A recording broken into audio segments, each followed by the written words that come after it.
15 अगस्त तक जम्मू कश्मीर ने भारत या पाकिस्तान में से किसी में भी विलय नहीं किया था। इसने दोनों ही देशों के साथ एक यथास्थिति समझौता यानी स्टैंड स्टिल एग्रीमेंट करने की पेशकश की, जिसके तहत व्यक्तियों और आवश्यक वस्तुओं का सरहद के आर पार अबाध आवागमन होगा।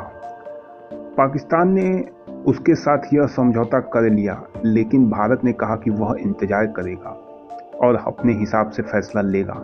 हालांकि मध्य सितंबर में पश्चिम पाकिस्तान स्थित सियालकोट और जम्मू कश्मीर के बीच रेल सेवा निलंबित कर दी गई और राज्य के लिए जरूरी वस्तुओं को ला रहे यातायात को पाकिस्तान की तरफ से रोक दिया गया। जैसे ही पाकिस्तान के साथ रियासत के संबंध खराब होने शुरू हुए, महाराजा ने एक के बाद एक 2 प्रधानमंत्रियों को बर्खास्त कर दिया। पहले काक की जगह एक फौजी अफसर जनक सिंह को प्रधानमंत्री बनाया गया। फिर उसे हटाकर पाकिस्तान हाई कोर्ट के पूर्व न्यायाधीश मेहर चंद महाजन को प्रधानमंत्री बनाया गया। महाजन के कांग्रेस नेताओं से अच्छे ताल्लुकात थे। इन कांग्रेस नेताओं में 2 शिखर के नेता बड़े अहम थे।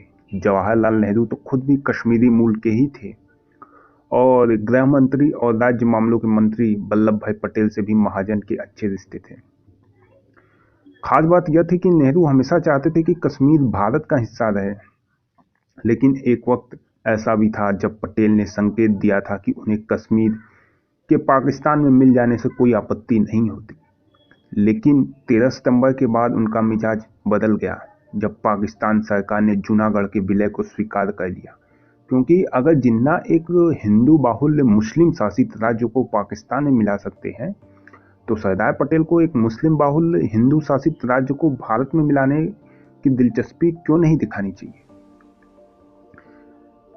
27 सितंबर 1947 को नेहरू ने पटेल को राज्य की खतरनाक और बिगड़ती हुई स्थिति के बारे में एक लंबा पत्र लिखा।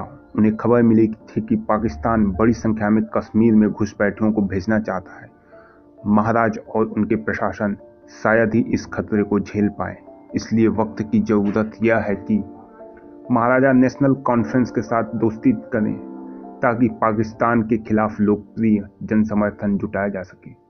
उन्होंने आगे लिखा कि अब्दुल्ला को रिहा करने और उसके लोगों के समर्थन को हासिल करने से कश्मीर के भारत में विलय का रास्ता भी आसान हो जाएगा। 29 सितंबर को शेख अब्दुल्ला को जेल से रिहा कर दिया गया।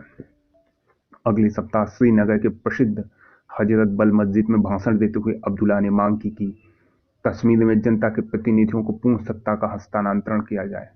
अब्दुल्ला ने आगे कहा कि इसके बाद लोकतांत्रिक कश्मीर की जनता के नुमाइंदे ये तय करेंगे उन्हें भारत में मिलना है या कश्मीर में।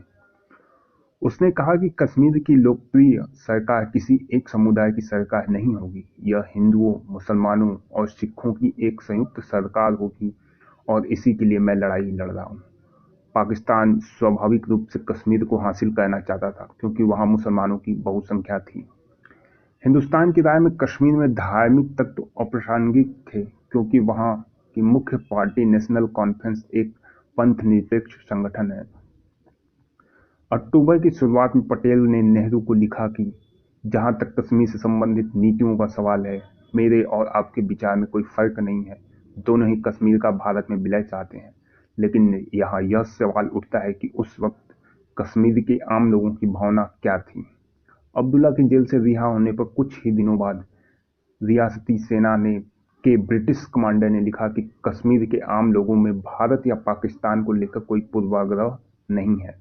हालांकि वहां कोई भी ऐसी सुसंगठित संस्था नहीं है जो कश्मीर के पाकिस्तान में विलय की वकालत कर सके और नेशनल कॉन्फ्रेंस पाकिस्तान विरोधी और कांग्रेस समर्थक है। जहां तक महाराजा हरि सिंह का सवाल था, तो वे अब भी एक आजाद कश्मीर के ख्वाब में जी रहे थे।